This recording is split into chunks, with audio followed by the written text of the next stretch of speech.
After a crash, it could be you get the following message. This is simply due to the fact some process is still running in the background. To fix this, see in the Task Manager if there is a certain process running. Allplan is not running, as we can see, but the license server might be.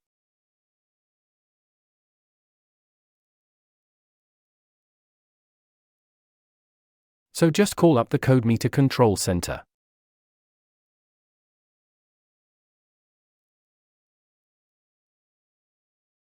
And simply restart the CodeMeter service.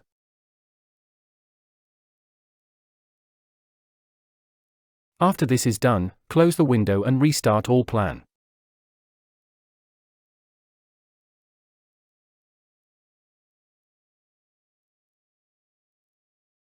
Everything seems to be running fine again.